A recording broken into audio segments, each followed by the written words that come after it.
നിങ്ങൾ തീരുമാനിക്കുന്നതല്ല ഇവിടെ. ഈ ദുനിയാവിലെ നിങ്ങൾക്ക് തീരുമാനം. ഇപ്പൊ ഷഹബാസ് മോനെ, മറ്റേ കോഴിക്കോട് ഷഹബാസ് മോനെ അടിച്ചങ്ങട് കൊന്നു. കൊറേ ഏമാമാരുടെ മക്കളെ അടിച്ചങ്ങട് കൊന്നു. ആ മോന്റെ ഉപ്പാക്കും ഉമ്മാക്കും പോയി. അവന്റെ കൂടെ പിറന്നവർക്കും പോയി. അത്രയല്ലേ ഉള്ളൂ. അല്ലാണ്ട് ഈ പറയുന്ന നമ്മക്കോ, നാട്ടുകാർക്കോ, ഈ പറയണ കുടുംബക്കാർക്കോ, ഈ പറയുന്ന രാഷ്ട്രീയക്കാർക്കോ, ഈ പറയുന്ന മഹല്ലക്കാർക്കോ ആർക്കെങ്കിലും പോയാ? ഇല്ല. ആ 15 വയസ്സ് വരെ വളർത്തി വലുതാക്കി ആ മോനെ 10ാം ക്ലാസ് വരെ പഠിപ്പിച്ച ആ ഉമ്മാക്കും ഉപ്പാക്കും പോയി. അവന്റെ സഹോദരങ്ങൾക്ക് പോയി. ഏ എന്നിട്ട് അവന്മാര് മാന്യന്മാരായിട്ട് ഇപ്പൊ അവന്മാരിനെ ജയിലിൽ നിന്ന് വിട്ടല്ലോ. അവന്മാരെ മാന്യന്മാരായിട്ട് 10ാം ക്ലാസ് പരീക്ഷ എഴുതിപ്പിച്ചു. +1 ക്ലാസ് തുടങ്ങാൻ പോവാണ് 18ാം തീയതി. അതിന്റെ മുന്നേ ജയിൽ മോചിതരാക്കി. എന്ത് രാഷ്ട്രീയാണ് ഇവിടെ ഉള്ളത്? അല്ലെങ്കിൽ എന്ത് നിയമമാണ് ഈ നാട്ടിലുള്ളത്? എന്ത് നിയമമാണ് ഇവിടെ ഉള്ളത്? പിന്നെ എങ്ങനെ തെറ്റ് ചെയ്യാണ്ടിരിക്കാം? തെറ്റ് ചെയ്തവനെ ശിക്ഷിക്കണം. തെറ്റ് അടിച്ചു കൊന്നവന്മാരനെ അതേപോലെ അടിച്ചു കൊല്ലണം. അവരുടെ ഉപ്പാക്കും ഉമ്മാക്കും ആളില്ലാണ്ടാക്കണം. ആ മക്കൾ ആ മോനെ കൊന്ന പോലെ തന്നെ ആ ഉപ്പാന്റെ മക്കൾ ഇപ്പൊ ഈ 5, 6 ജയിലിൽ പോയി കടന്നിട്ട് വരുന്നവന്മാരനെ തല്ലി അങ്ങോട്ട് കൊല്ലണം നാട്ടുകാര്. നിയമം പണത്തിന്റെ മുന്നിൽ മുട്ടുകുത്തി നിൽക്കണേ. ഇന്നത്തെ കാലത്ത് നിയമമൊക്കെ പണത്തിന്റെ മുന്നിൽ മുട്ടുകുത്തി നിൽക്കണേ. പണം അതിലും വലിയൊരു സംഭവം ഇവിടെ ഈ ലോകത്തില്ല. അപ്പൊ അതിന്റെ മെയിൻ ഉദാഹരണമാണ് നമ്മുടെ കോഴിക്കോടുള്ള ഷഹബാസ് മോനെ കൊന്നതിന്റെ ആൾക്കാർ ഇപ്പൊ പുറത്തിറങ്ങുന്നുണ്ട്. 18ാം തീയതി +1 ക്ലാസ് തുടങ്ങണേ. അവന്മാര് പരീക്ഷ എഴുതിയിട്ടുണ്ട്, അവന്മാര് ജയിച്ചിട്ടുണ്ട്, അവന്മാർക്ക് ഇനി ക്ലാസ് ഉണ്ട്, അവന്മാർക്ക് ലൈഫ് ഉണ്ട്. എന്തേ ഈ മോന് ലൈഫില്ലേ? ഈ മോന് തല്ലിക്കൊന്നതിന് നിയമല്ലേ? എന്തുകൊണ്ട് അവനെ ശിക്ഷിക്കുന്നില്ല? എന്തുകൊണ്ട് ജുവനൈൽ ഹോമിൽ പഠിക്കട്ടെ? ജുവനൈൽ ഹോമിൽ തന്നെ അവരെ നിർത്തട്ടെ. എന്തിനാ അവരെ പുറത്തിറക്കണം? അതിന് നമ്മുടെ ആൾക്കാർ ശരിയില്ല. നമ്മുടെ നാട്ടുകാർ വേറെല്ലാരും തല്ലി അങ്ങോട്ട് കൊല്ലണം. എവിടെയാണോ കണ്ടു അവിടെ വെച്ച് അങ്ങോട്ട് തല്ലി കൊല്ലുക അവന്മാരനൊക്കെ. അതാണ് ചെയ്യേണ്ടത്. ഇനി നാളെ ഇതേപോലെ ഒരു ഷഹബാസിനെ കൊല്ലാണ്ടിരിക്കുവോ? ഇതേപോലെ ഇപ്പൊ എന്റെ മോന് +1 പഠിക്കുന്നത്, 15 വയസ്സായ കുട്ടിയാണ്. എന്റെ മോന് പോയാൽ എനിക്ക് മാത്രമേ ദുഃഖമുള്ളൂ.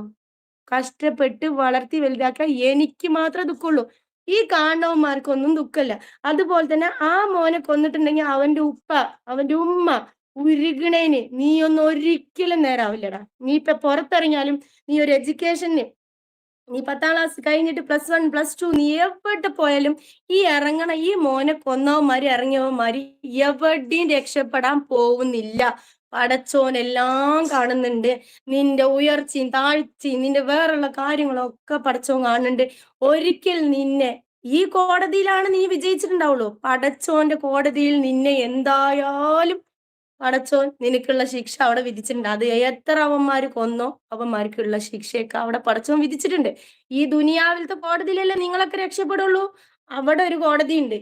ആ കോടതിയിൽ നിങ്ങൾ ആരും രക്ഷപ്പെടാൻ പോണില്ല. അത്രയ്ക്കും എനിക്ക് സങ്കടം എന്ന് പറഞ്ഞാൽ ആ മോൻ എനിക്ക് ഭയങ്കര പേഴ്സണലി എനിക്ക് ഭയങ്കര ഇഷ്ടമാണ്. എന്റെ മോനെ പോലുള്ള ഒരു മോനാണ്. എനിക്ക് ആ ഉമ്മാനും ഉപ്പാനും കാണാൻ പറ്റിയിട്ടില്ല. ഞാൻ കാണാൻ പോകുന്നുണ്ട്. ഈ മാസം എന്റെ യൂട്യൂബിന്റെ ഏണിങ്സ് വന്നാൽ ഞാൻ അവരെ കാണാൻ പോകുന്നുണ്ട്. കോഴിക്കോട് ഞാൻ ഇതേപോലെ ഷഹബാസിന്റെ ഉമ്മാനെ ഉപ്പാനെ ആ സഹോദരങ്ങളെ ഞാൻ കാണാൻ പോകുന്നുണ്ട്. എല്ലാവരും എന്റെ അടുത്ത് ചോദിച്ചു, എന്തേ ഷഹബാസിന്റെ വീട്ടിൽ പോണില്ലേ? പോണ്ട്. ഷഹബാസിന്റെ വീട്ടിൽ കയ്യും വീശി എനിക്ക് പോവാൻ പറ്റില്ല. ആ വീട്ടിലേക്ക് കയ്യും വീശിട്ട് കയറി ചെല്ലാൻ പറ്റുമോ? ഇല്ല. എനിക്ക് എന്തെങ്കിലുമൊക്കെ കിട്ടി അത് അവർക്ക് എങ്ങനെയൊക്കെ എത്തിക്കണം. കാരണം ഒരുപാട് ആഗ്രഹിച്ച് ഒരുപാട് ആശകൾ മനസ്സിൽ വെച്ച് 10ാം ക്ലാസ് കഴിഞ്ഞ് എന്റെ ഉപ്പാക്കും ഉമ്മാക്കും ഇത് ഇന്നതൊക്കെ ചെയ്യണമെന്ന് മനസ്സിൽ വെച്ച പൊന്നു മോനെയാണ് തല്ലിക്കൊന്നത്. പൊന്നു മോനെയാണ് തല്ലിക്കൊന്നത്. അപ്പൊ ആ ഒരു ഉമ്മാനെയും ഉപ്പാനെയും ഞാൻ കാണും, നേരിട്ട് കാണും, സംസാരിക്കും. അവർക്ക് വേണ്ടത് എന്താച്ചാ ഞാൻ ചെയ്തു കൊടുക്കും. എത്ര താഴെ എന്തൊക്കെ ചെറിയ കുട്ടികളാണെന്ന് തോന്നുന്നു. ഞാൻ അവന്റെ കൂട്ടുകാരൻ ഇടുന്ന വീഡിയോസ് ഒക്കെ ഞാൻ ഫോളോ ചെയ്യലുണ്ട്, കാണലുണ്ട്.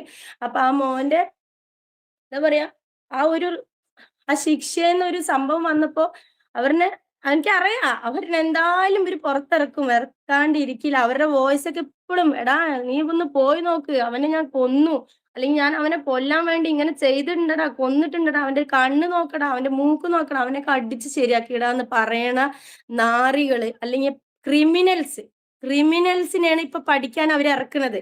ഇനി +1 +2 അവരുടെ കാര്യങ്ങള് എഡ്യൂക്കേഷൻ ഇവന്മാരുടെ കൂടെ ചേർന്നിട്ട് എത്ര ക്രിമിനൽസ് ആവില്ല എന്ന് എന്താ ഉറപ്പ്? ഇവന്മാര് ഇന്ന് 10ാം ക്ലാസ്സിലെ മോനെ കൊന്നു, നാളെ അവന്മാര് കോളേജിൽ കയറി എത്ര എണ്ണത്തിനെ കൊല്ലുന്നില്ല എന്ന് എന്താ ഉറപ്പ്? ഏമാമാരുടെ മക്കളായതുകൊണ്ടാണല്ലോ അല്ലെ, പണമുള്ളോടത്തെ മക്കളായതുകൊണ്ടാണല്ലോ ഇങ്ങനെ രക്ഷപ്പെടുത്തി കൊണ്ടുവരുന്നത്.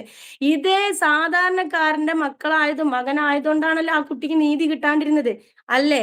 നീതി അവര് രാഷ്ട്രീയം നീതി അല്ലെങ്കിൽ ഈ പറയുന്ന ഭരണകൂടം നീതി കൊടുത്തില്ലെങ്കിൽ നാട്ടുകാരായ നമ്മൾ നീതി എടുത്ത് അവന്മാരെയൊക്കെ തല്ലിയാണ്ട് കൊല്ലുക, അതാണ് ചെയ്യേണ്ടത്. അല്ലെങ്കിൽ ഇരുട്ടടിച്ചാണ്ട് കൊല്ലുക, നേരിട്ട് പോയി കൊല്ലണ്ട, ഇരുട്ടത്ത് വെച്ച് അടിച്ചാണ്ട് കൊല്ലുക, അല്ലെങ്കിൽ ആക്സിഡന്റ് ആക്കി കൊല്ലുക, എങ്ങനെയെങ്കിലൊക്കെ അവന്മാരെ കൊല്ലുക, അതാണ് ചെയ്യേണ്ടത്. നാറികളാണ് അവന്മാരൊക്കെ. ഈ ലോകത്ത് വളർന്നു വന്നിട്ട് ഒന്നുമില്ല. ഈ പറയുന്ന എന്റെ മക്കളെ ക്രിമിനൽസ് ആക്കി, എന്റെ മക്കളെ തെറി പഠിപ്പിച്ചു, എന്റെ മക്കളെ. ഷഹബാസിൻ്റെ കാര്യം താത്ത പറഞ്ഞല്ലോ, നിങ്ങൾക്ക് എന്താ തോന്നുന്നത്? ഈ പറഞ്ഞ പ്രകാരം അവരെയും കൊല്ലല്ലേ വേണ്ടിയത്? ഞാൻ ഇവരെ വീഡിയോ വെച്ച് റീച്ച് ഉണ്ടാക്കുക നിങ്ങൾക്ക് തോന്നും. അവർ നല്ലത് പറയുന്നോ ആരും കണ്ടന്റ് ആക്കിയിട്ടില്ല, അതുകൊണ്ടാണ് ഞാൻ ഇതിടാൻ കാരണം. 5 മക്കളെ പോറ്റിന ഉമ്മല്ലടോ, ഇതൊക്കെയാണ് കണ്ടന്റ് ആക്കിയിടേണ്ടത്. ഇവരെത്ര ഭംഗിയായിട്ട് ഷഹബാസിൻ്റെ കാര്യം അവതരിപ്പിച്ച്. ഷഹബാസിനെ കൊന്നോരും കൊല്ലണം, എന്നാലേ ആ വേദന